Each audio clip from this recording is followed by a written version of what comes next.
Welcome to Taking You to School with Dr. Tom Prichard. I am your host, JP John Paz. With me, of course, the star of the show, former WWF World Tag Team Champion, the Doctor of Desire himself, Dr. Tom Prichard. Dr. Tom, how are you doing today, sir?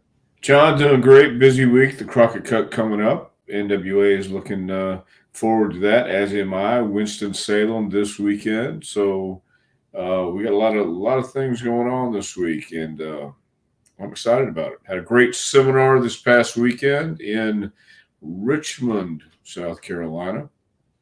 21 guys came out, and 21 guys and gals came out, and so it's been a good week. Jason, hello to Jason. Jason, we're always here. Crockett Cup, of course, will be available on Fight TV. And I know Mhm. if anybody wants ticks, NWATix.com or go to NationalWrestlingAlliance.com. So they got some stuff coming up, big time shows with the Crockett Cup, big time history with the Crockett Cup too. Do you like that? The legacy and the lineage of going back to the Crockett Cup.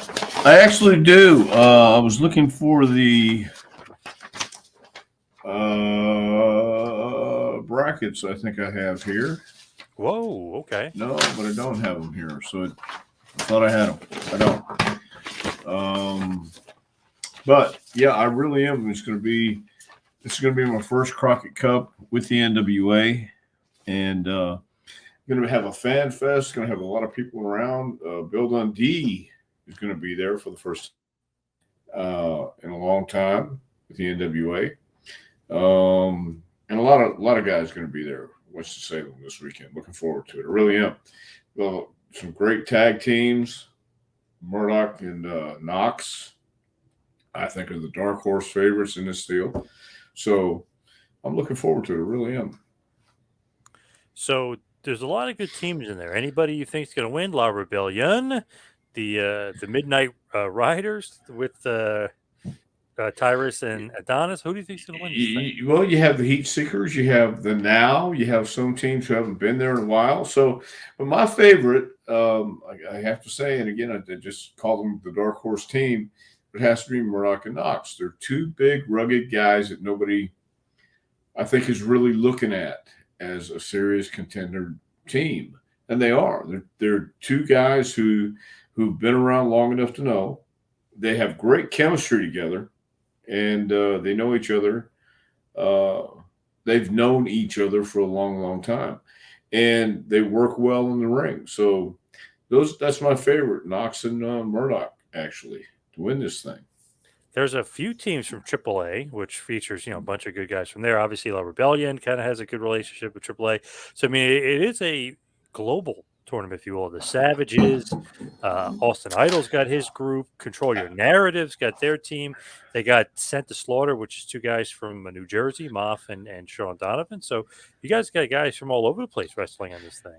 I like the Savages too. They're another dark horse sleeper team. They've really come along, and 100 Proof and Jax Dane are a couple incredible athletes. So it's going to be a fun time this weekend. And I don't think you'd be disappointed if you come out and watch it, or tune in to Fight TV. Man, it's going to be great.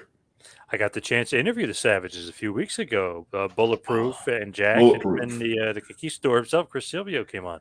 So that was a nice, fun interview with those I guys. tell you what, that Bulletproof is going to be something. He's got something, and he when I first saw him, he was out while everybody else was mingling. He was in the ring doing katas and stretching and preparing for an hour and a half, and he never lost a beat, never skipped a beat.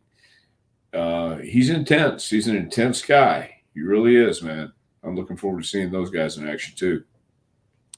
When I talked to him, I was asking him about training, and he was like, "Oh, I'm going to train wrestling every day. I want to do this every day."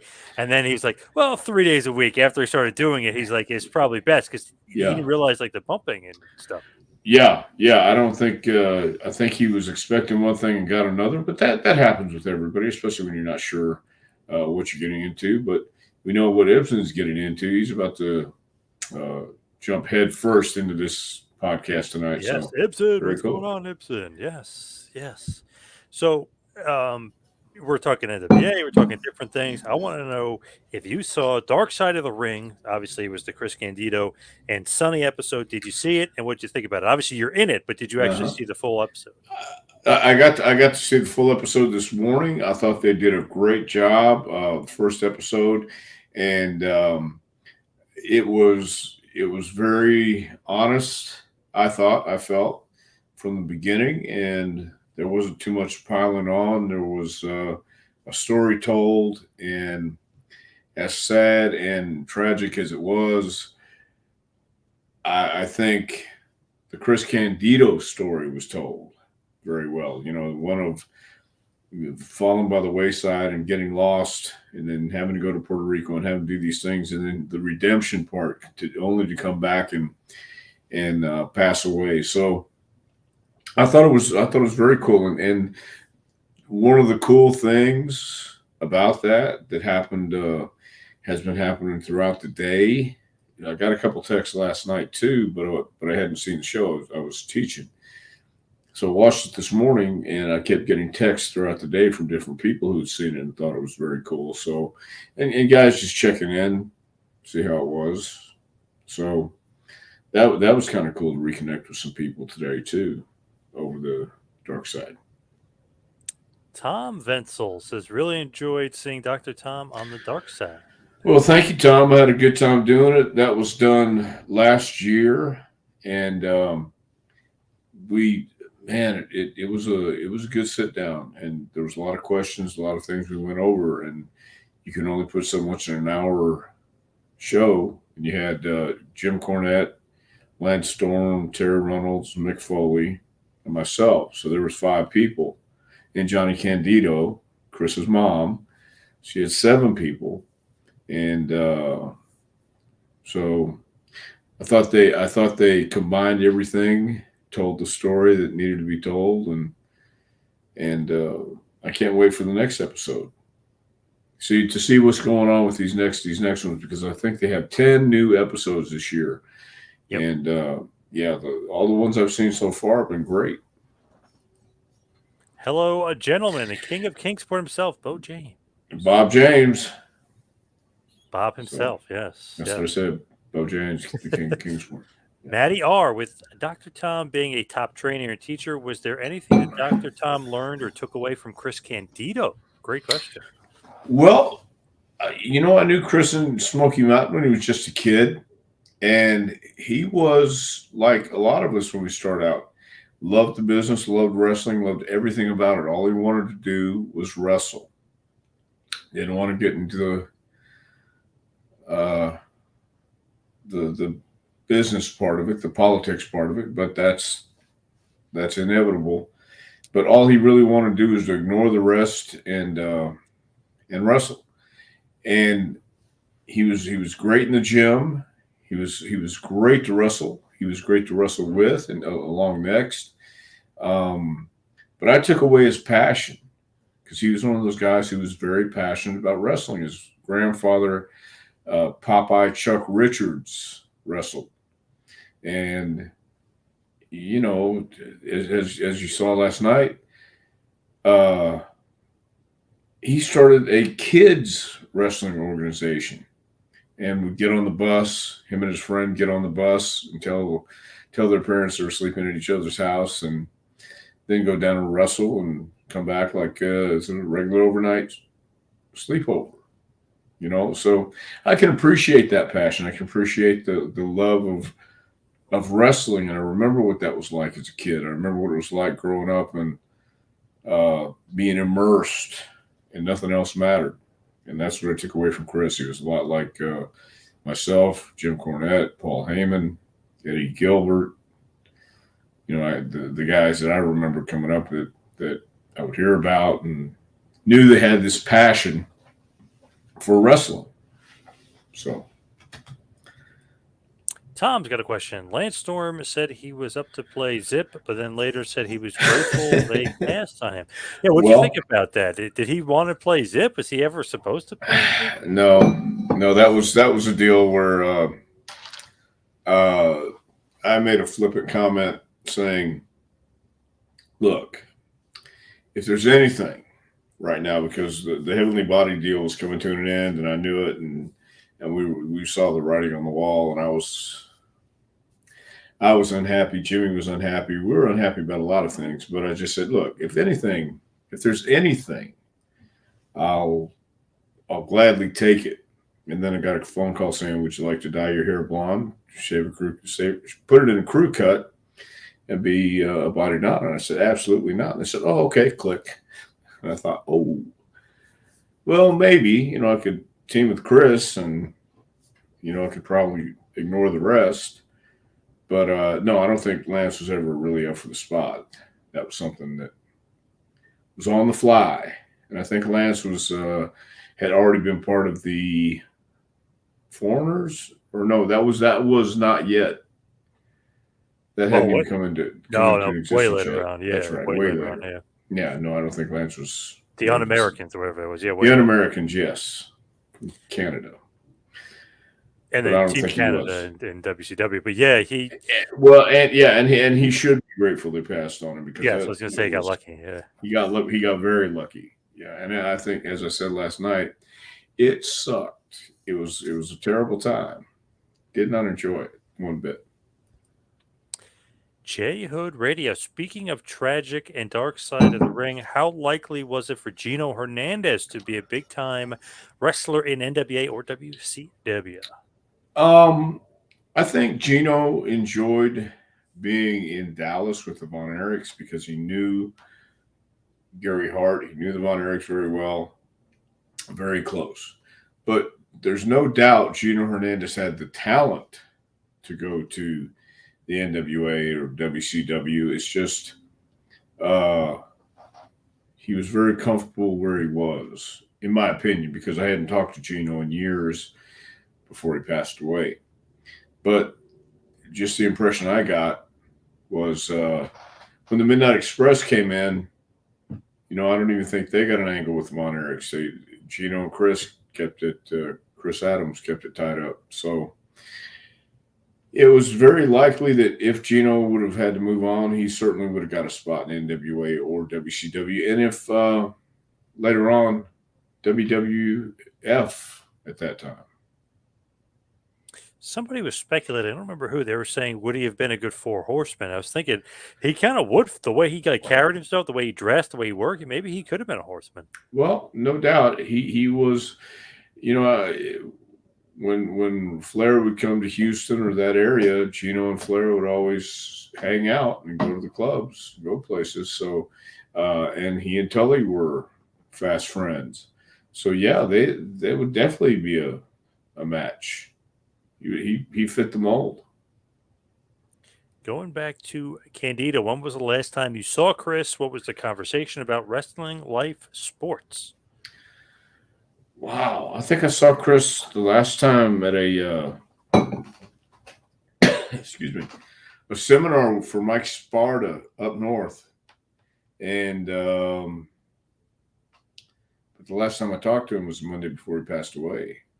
So, but no, we didn't. We just talked about what was going on that night and how things have been, and it was the usual banter, I guess. When you don't see somebody for years and you come in contact or you see them at a show, it's you just pick up where you left off, or even if you didn't have a stopping point, you would start somewhere. And with Chris, it was always an easy conversation to start, always an easy conversation to follow and have fun with.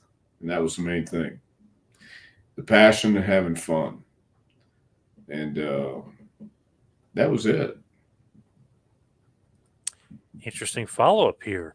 Who has the video of you getting your head shaved as Zip? Your brother said it happened the day before in your house, December 1995 pay-per-view. Well, it happened in Hershey, Pennsylvania. I know that. And I believe he has it in a hermetically sealed vault,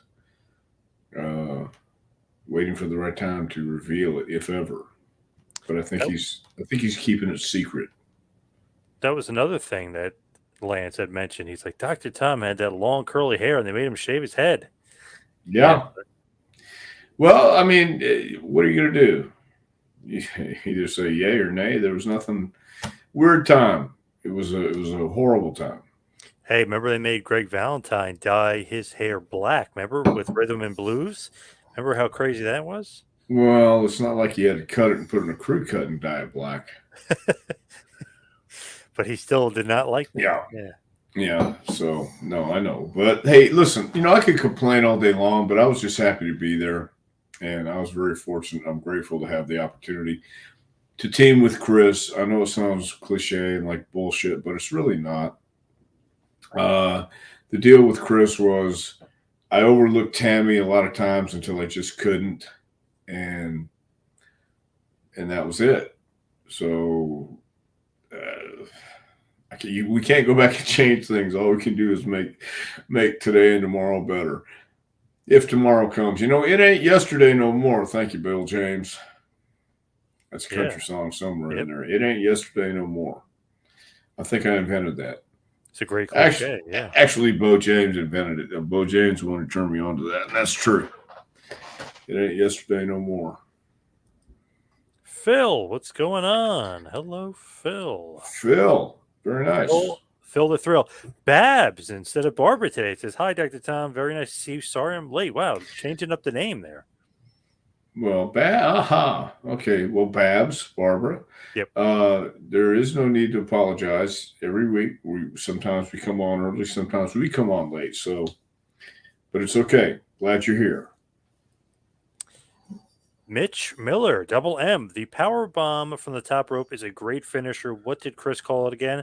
The blonde bomber? Bomber? Or is it bombshell? Blonde bombshell, yeah. Bombshell, yeah. Yep. Yeah, and I took that in ECW Arena. They had a clip of that last night, too. Yes. I asked him how the ring was for bumping. He said, it's great. It's a great bumping ring. And I thought it was a rib, but no, it was a good ring. And, if you do it all the time, you're going to feel it, but that night it was perfect blonde bombshell. When you look at that move, it looks like everything's got to go right. This could be a little dangerous. Do you think it's dangerous at all, or completely safe? Of course, it's dangerous. Yeah, man. It's you got to get your body up and make sure you land flat on your back, or else you are going to get hurt. Yeah, they don't call it high risk maneuver for nothing. You're in the high rent district, pal. Yeah. No, it's it could be dangerous if you don't know how to take it and don't know how to bump, but that's on you and that's on the guy giving it to you too. So you got to trust the guy you're working with, and I trust Chris explicitly. When you look at that move, I mean, that is like super dangerous because a normal power bomb, you got to gut wrench the guy, get him up. I mean, it's tough, but you're doing it off the rope. You got to balance and then quickly do it. And the guy quickly has to make sure gets his neck up. Yeah, it's a trust issue, and I knew Chris could flip me, but I have to be able to flip myself too and get up so I land flat on my back and not kill myself. So, but I trusted Chris, and it was great. Mitch says, I haven't watched the episode yet, but definitely on my playlist. Thanks, guys. Yeah, it was good. Yeah. I feel like Dark Side of the Ring maybe hitting the stride again. They, for a little bit, they were getting into some trouble there, but it seems like they're past that, and they're hopefully hitting their stride again with some good episodes because you got Magnum TA next week. Right. They have a few good ones this week, this round, this volume of Dark Side of the Ring. So, yeah, I'm looking forward to seeing it. I think it's an all-summer. How many episodes? 10? 10. Yep. Okay, so there's 10 good episodes every week. So I can't wait. Ibsen, how bad was his neck? Meaning Chris's neck when you guys had a 4-team elimination match at SummerSlam '96 in Cleveland. Do you remember how bad his neck was? Well, I remember when he broke it in Madison Square Garden and just came back and said, I hurt my neck. And then Tammy took him to the hospital that night and couldn't find out he broke it. Now, at that time,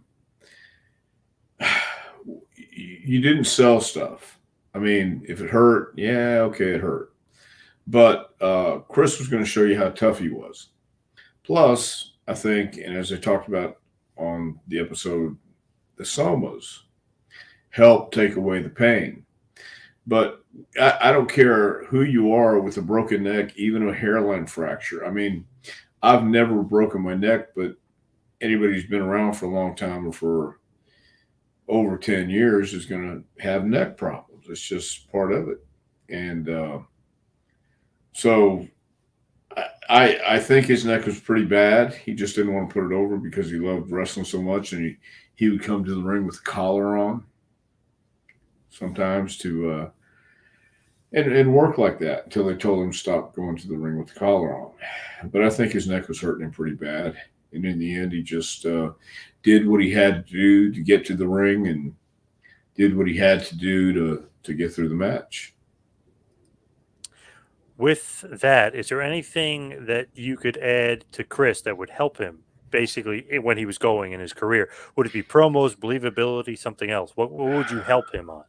I think just with the distractions outside, and by that I mean you have to. Once he went to ECW, I think he was better, and at the same time, I think he got worse. And I think sometimes everybody gets distracted, and it's not easy to make those distractions disappear, or at least alleviate some of that stuff. Um, but his promos, shoo, his believability, incredible. Uh, I don't think that was the issue. I just think that Chris, being Chris, all he wanted to do was wrestle. He didn't want to play any head games and have to deal with all this stuff. He just wanted to go out there and perform, and he enjoyed the business. He loved the business. He loved being around the boys. He loved being around the scene and the action, and we all did. And I think just not having someone or somebody around to never give him peace, and that was what the relationship with Tammy was. It was there was never peace. There was never that moment that I saw. I never saw it. I never saw where you could see she genuinely cared about it. Maybe she did. I can't speak for her. I really can't. I know he cared for her. He cared about her, but I just never saw it reciprocated. I never saw her give back. It was always take, take, take, take. And that would be what I think he needed help, and have somebody there who cared about him, cared about his well-being, not just their own well-being. Tammy was such a pretty girl in her time, and it's so sad that she has the addiction issues. Is there any way she can get help?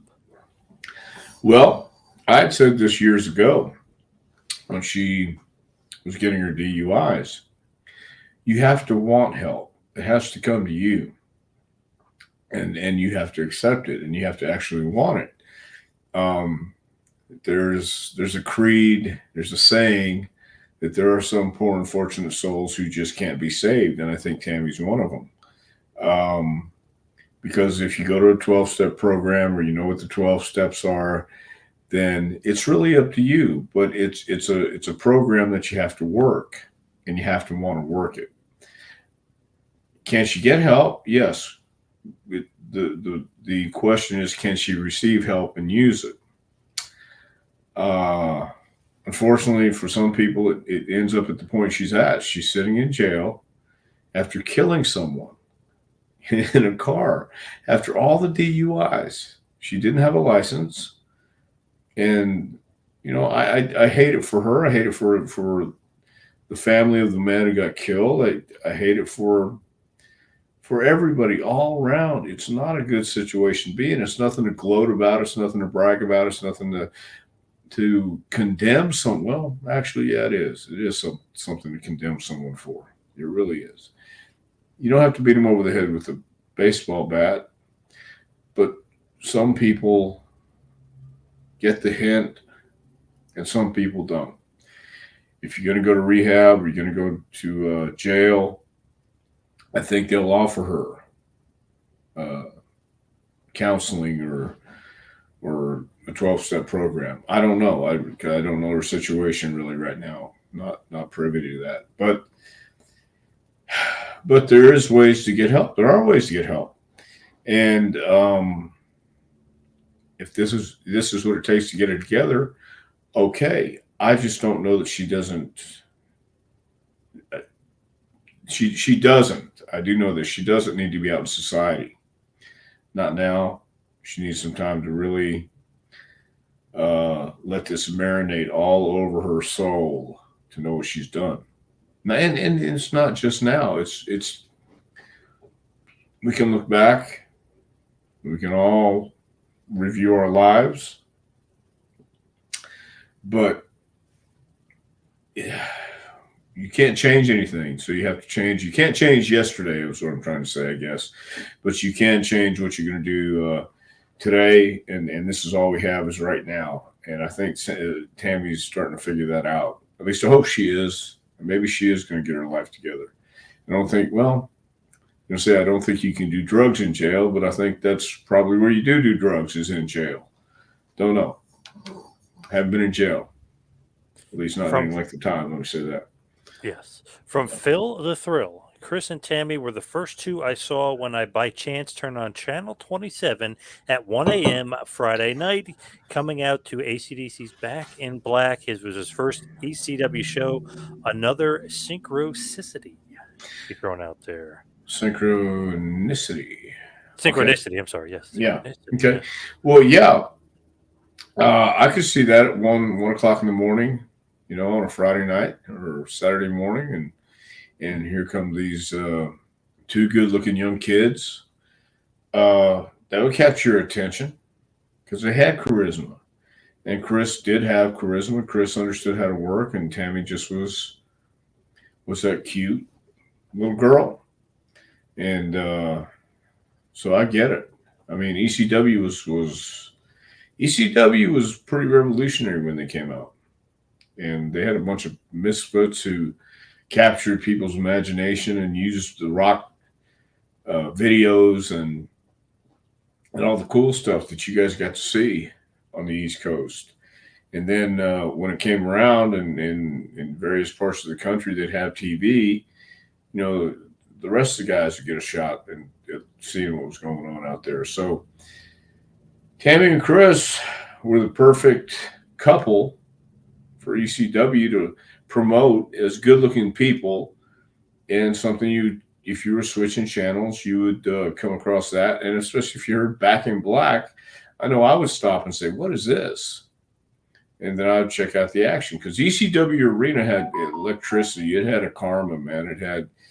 It did have feeling to it. It has something there. You've been to the ECW Arena, I'm sure. Oh, bunch of times.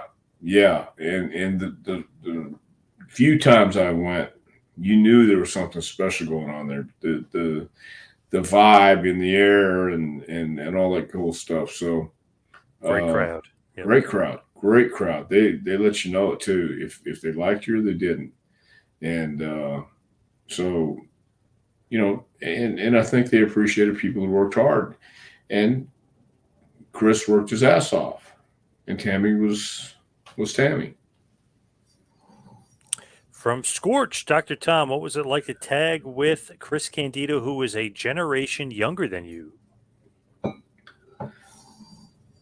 Well, I won't say that one. No, Chris was great.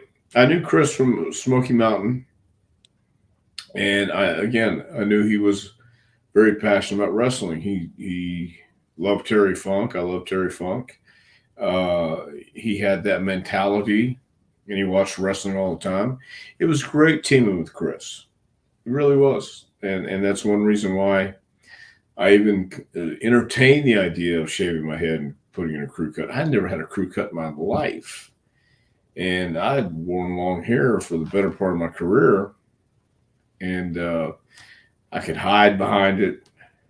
cover my face. Didn't have to look at people. Now it's way above my head, and my ears are showing, and I'm totally exposed. But no, I love teaming with Chris.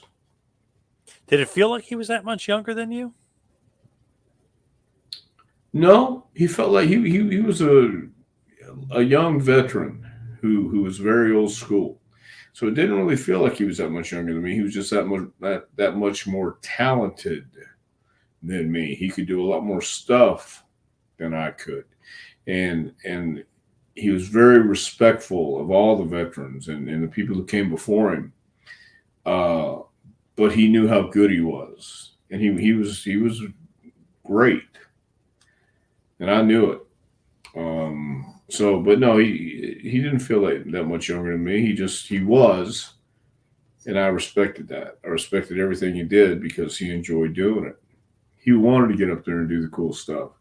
He wanted to give you that blonde bombshell. He wanted to take the blonde bombshell. He wanted to have the chair around his neck. We're swinging, or the body language and the baby bonnet that his mom was talking about last night. She had no idea. It was a gimmick match, and she didn't understand wrestling, which is Yes. fine. It wasn't her thing. It was her son's thing. And she was respectful enough to say, okay, follow your dreams. And he did. That's why I like Chris, because he did follow his dreams, and he did have respect for the business. He had respect for the people who came before him, and he really loved wrestling. Barbara, I really enjoy Dr. Tom on Dark Side of the Ring. He seems to be the voice of reason and the adult in the room. Oh my God. I don't know if I was the adult in the room, but well, thank you, Barb or Babs. Thank you very much. I thought they did a really good job. Matty R., who would Dr. Tom say Candido worked the best with in the ring? Did Chris have a favorite opponent to work against? Anybody Chris worked with was the best in the ring at that time. He elevated people. I think Chris enjoyed working with Terry Funk the most, especially as a veteran, and I can understand that. And Chris could hold his own against Terry, and I think Terry enjoyed working with Chris too. He told me one time he and Terry went to it wasn't Dick's Sporting Goods, or maybe it was, and they bought all the long tights that Terry used to wear. If you notice, Chris wore them too. Yes. They went and bought them all and just cleaned them out. So I love it. Yeah, I love yeah, those. yeah, and Terry respected him too, as a young, hardworking kid. Who had it was years ahead of his time, I think. Always like Candido and Lance Storm when they had their matches. Great chemistry together. Yeah, he and Lance did have great chemistry, and I think anybody Chris stepped in the ring with, he was determined to have a great match with them, and he did. More times than not, he did. He stole the show. Hannibal, great job on the episode of Dark Side of the Ring, Dr. Tom. Everybody's loving you on the episode. Well, thank you, Hannibal. I appreciate it, man. That's those dark side guys that know how to edit that stuff. So I think there was we filmed for about 3 hours. Wow, really? Okay. Yeah, it was a long time. It was a long time. From Dell Mountain, Dr. Tom, I've gotten some good insight into Chris Candido's life by watching his brother Johnny Candido's videos.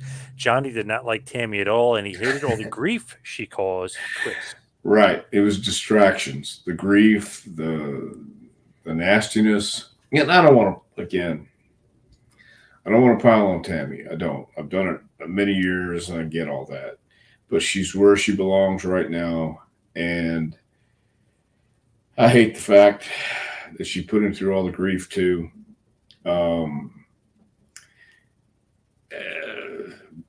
But I don't know how different it would have been without her, because it was a dynamic there that made people uncomfortable around him. Let me say this: it made me uncomfortable when I was around him, and I think because I could relate to it and I can understand it.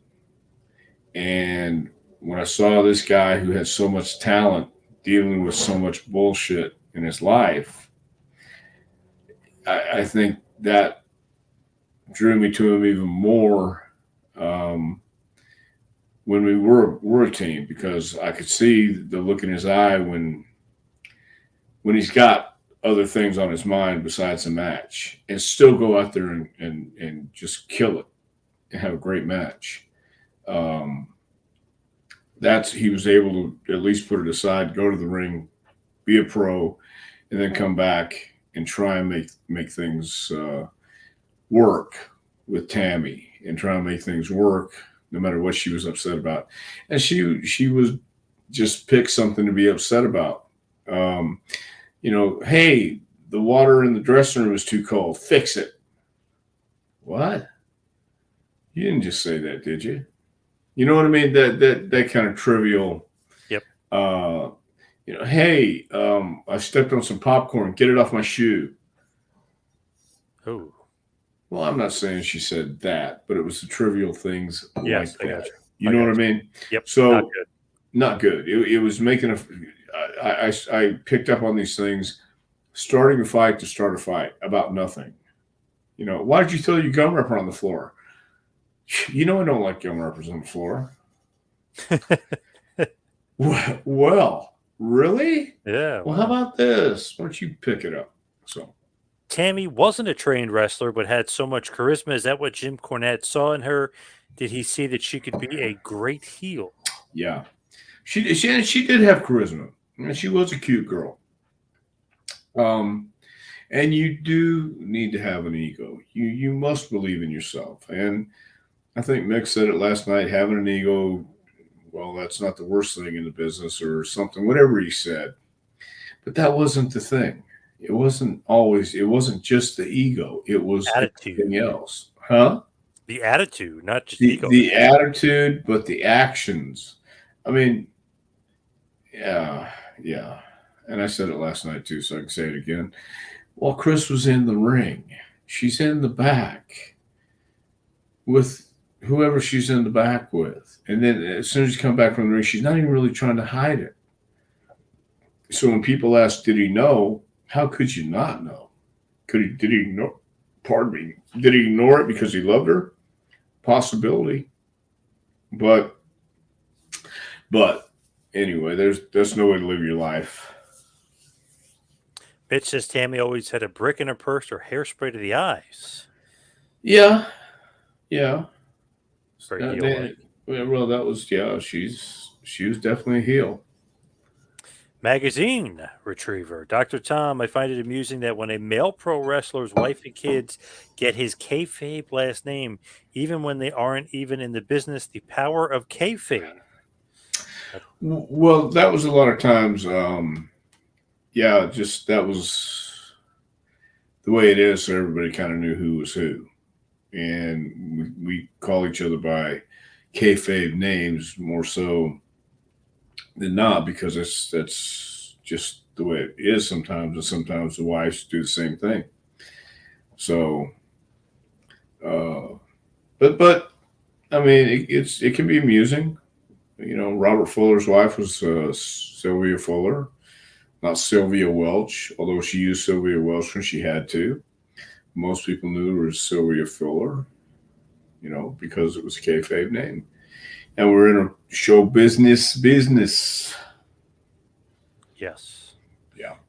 Great line here by Phil. He said that he loved that Candido's humorous side. He would call them doing the curly shuffle, a la Dick Murdoch and Terry Funk spots, doing some comedy mixing. Yeah. Yeah. So I said he loved Terry, loved Dick Murdoch. He loved that style of wrestling where they could be credible, but they could be humorous. They could be entertaining. And Chris knew how to do it all. I mean, Chris was way more talented and than people saw for the most part. Well, than anybody saw in WWE. He was way more talented. Once he left and got to go back to the ECW,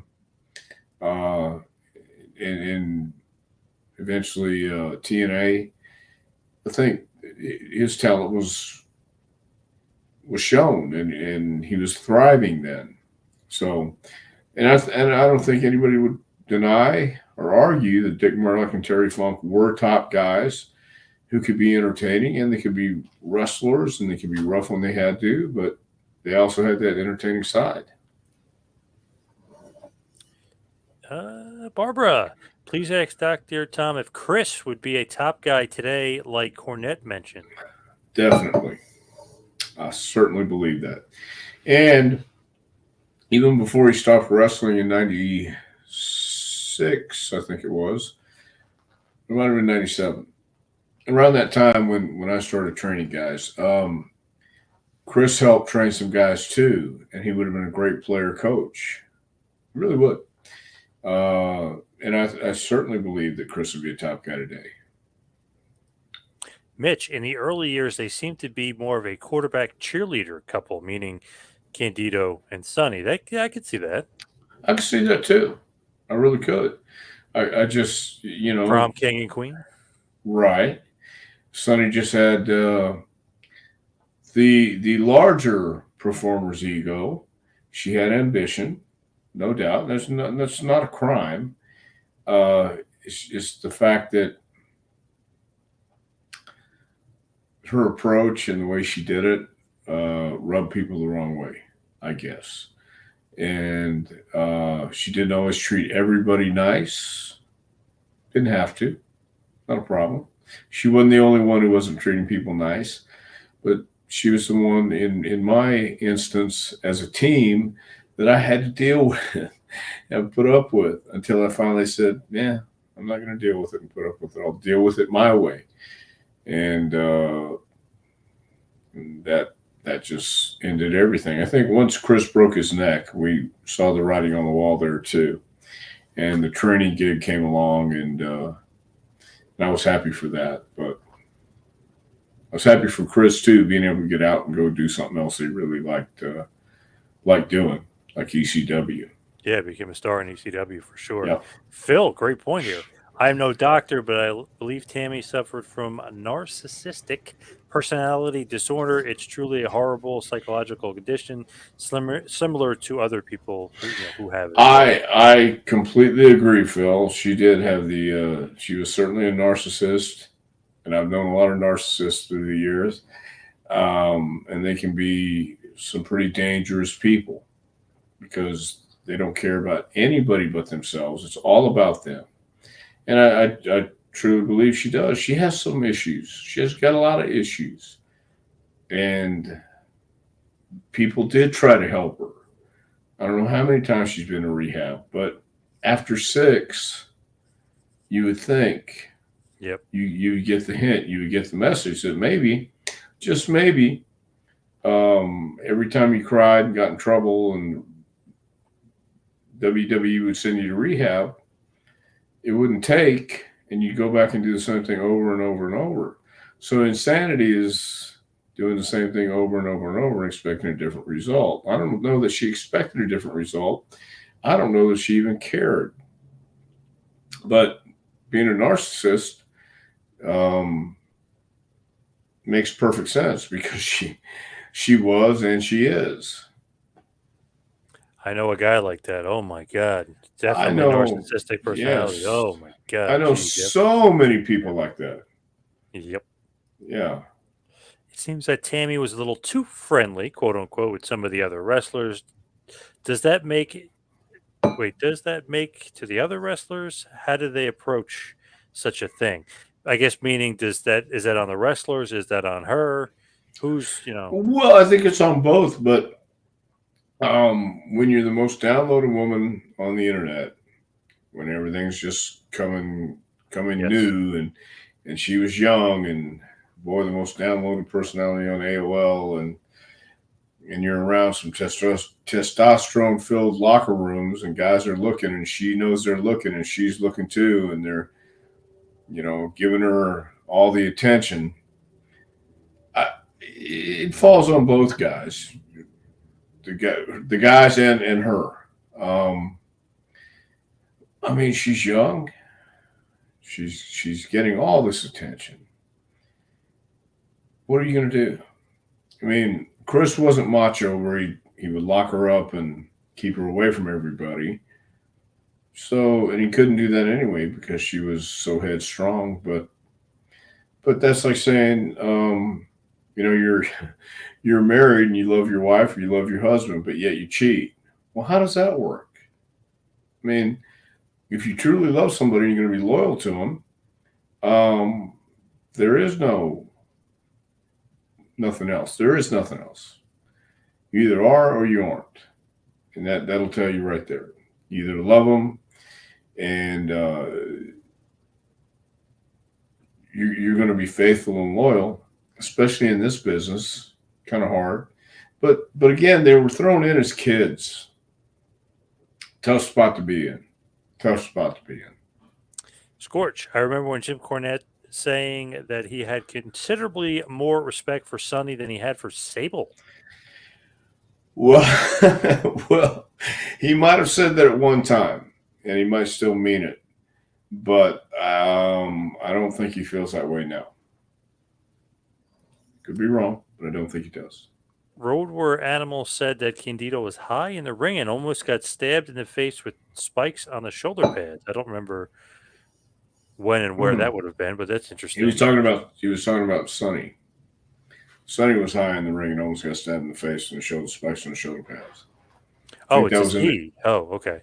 Yeah, it was she, not I was he. going to say, I don't know where the LOD and Chris came. Yeah, okay. No, she was so high. Okay. Yeah, she was managing LOD, and I think that was in the garden. Yeah, I think, if I recall. That was a weird pairing, her and LOD when they were doing LOD 2000. Man, you know what?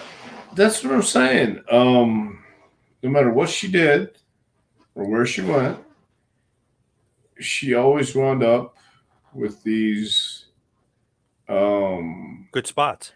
Pairings that you would go, how did that work? And why is this going on? But then you just had to look at what was happening behind the scenes, and it all made sense.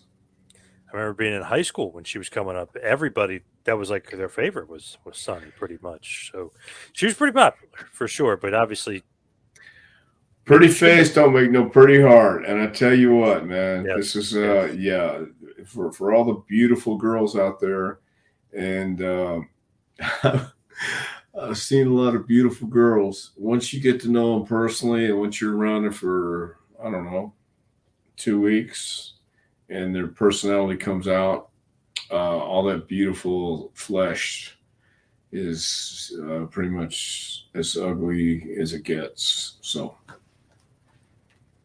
Mitch, was there any real heat in the locker room between the Clique and Chris? And obviously, she was seen often with Shawn Michaels, meaning Sunny. So, was there heat between Clique? Yeah, they didn't like Chris too much. He loved the business, and he was very anxious to go out there and wrestle every night. And his girlfriend is in there schlepping Shawn. So, and whoever else, I don't know. And I can say Shawn because they both admitted to it, or I know she's admitted to it. Everybody knew it. But yeah, there was heat. Nobody, that was during a time when, God, the Clique was a real thing, man. It really was. And didn't make it good for a lot of people. I mean, Chris was one of them. A Robert Palmer lyric. Nice, Dr. Tom. Yes. Pretty face don't make no pretty heart. Nice. Yeah. From Dell, Chris Candido wrestled during an era when smaller guys weren't given a chance to shine. I often wonder if smaller wrestlers would have been appreciated earlier. Maybe Chris Von Erich would have thrived. Wow, interesting. I don't know about Chris Von Erich, but I do know Candido worked out hard, busted his ass, and he knew how to work. It was a different era, different time, but Chris was one of the guys that paved the way because he would be able to compete with smaller guys today. I mean, he would be able to do some of the cool stuff. And it'd be one of those things where he would be having these matches that people are talking about, the Kenny Omegas, the Will Ospreys, things like that. He would be able to do that stuff. and it would be with the same passion and the Terry Funk, Dick Murdoch style, and that would make him different because he would sell it in a way that if he was alive today, I think he would sell it different in a way that people would get into it and understand that he's special, because he was a special guy when he was wrestling. I learned it from the start. LOL, says Phil. Obviously, a little Robert Palmer going on right now. Yeah, I learned that, buddy, from the start is what it says. Yes. Did she have an affair with the Sandman? Wasn't he on last night? He was not on last night, but I've never heard having an affair with the Sandman. Never heard that before. I've never heard that before either. I've heard some pretty crazy names, but I haven't heard his Sandman. Would you like to talk about some of those crazy names? No, I really wouldn't, because I think they're still living and they're both married. Okay, Jason, some of the Smoky Mountain interviews with Chris and Tammy seem to mirror what was going on in their real life. She was a constant pain in the ass to him. Yeah, she really was. I mean, and that was real. That was what you saw on TV, was her just amplified, and she didn't really turn down the notches too much when she got back in the back. It was always about Tammy all night long. So yeah, she was authentic, that's for sure, and that's what you have to have. And she had gravitas. She did get to the point where she was the most downloaded celebrity on AOL, and she did believe in herself, and she was on these magazine covers and photo shoots, and offered Playboy, but she didn't want to do Playboy then. You know, her dad was still alive, I think, and but she was constantly berating and bitching at Chris. So that was a real deal. Now, obviously, everybody needs to go back and watch that Dark Side of the Ring with Sunny and Chris. One last question before we wrap this one up. How bad was the slop bucket that she got last night? How bad was that when she got slopped? Well, I do remember when they asked me about that, and thank God they didn't put it in. But there was a line, and there was, I think Cornette said there was probably 20 different DNA in that bucket. I think there was more than that. Oh my God. Wasn't a big bucket, but everybody made sure to contribute. Wow. Damn. So she was not well liked at all there. That's crazy. You know, and I thought about that, how horrible that must have been. But that was what she brought out of the crew. I mean, for real, she just was not a pleasant person to be around.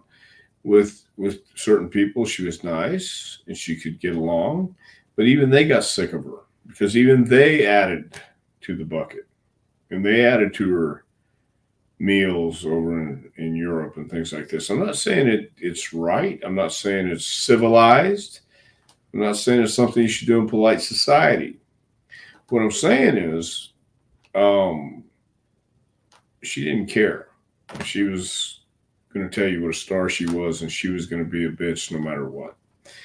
I feel bad for her. At the same time, she brought it on herself. And she does have a narcissistic disorder, and I don't think that's ever going to leave her. I hope it does, but I also hope she gets help and pays for what she's done. Well said. Barbara, Dr. Tom, where can they get the book? A must for future champions.